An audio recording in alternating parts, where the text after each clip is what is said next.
without 3 Mile Island and Chernobyl disasters, where do you think nuclear power would be today? Had those two things not happened, would we have advanced further at this point? I think that's a tough question to answer. Let me take the flip side of the question. I think 3 Mile Island and certainly Chernobyl placed a greater focus on what we needed to do to run these plants in a form of excellence. Okay. It made Safely. us rethink what we did in engineering, what we did in design, what we did in emergency preparedness and human factors in the areas of training.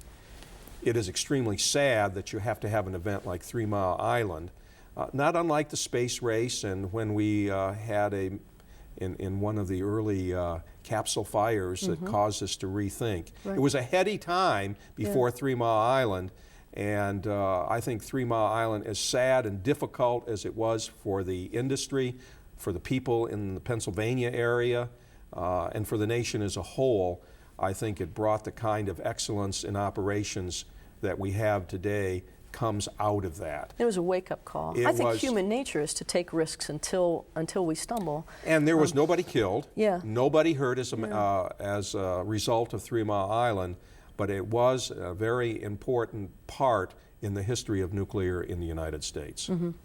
Now, that's contested, whether harm came to any humans. No, I think when you look at the reports that come out as a result, probably the biggest issue was fear.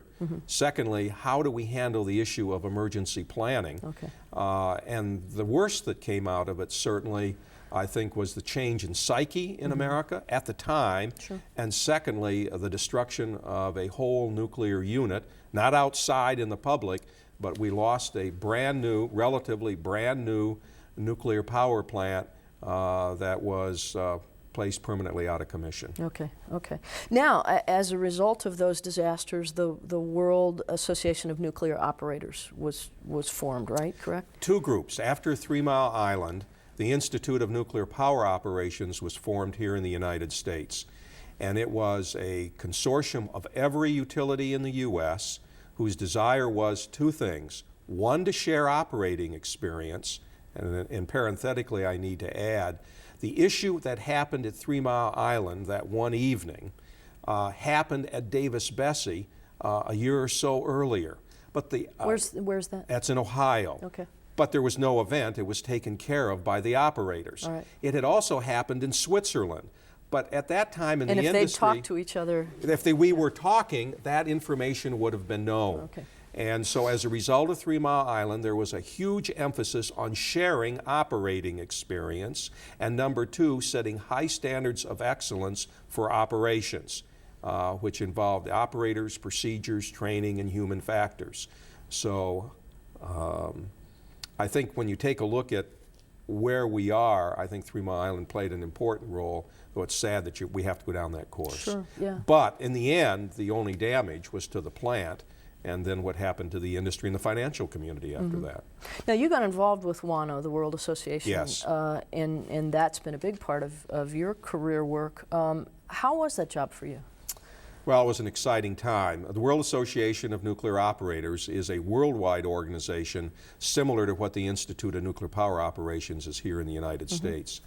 The World Association has 4 offices, one in Atlanta, one in Paris, one in Moscow, and one in Tokyo, with a coordinating center in London.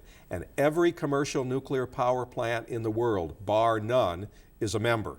And the desire is to increase performance of our plants to standards of excellence and to create better communication between plants.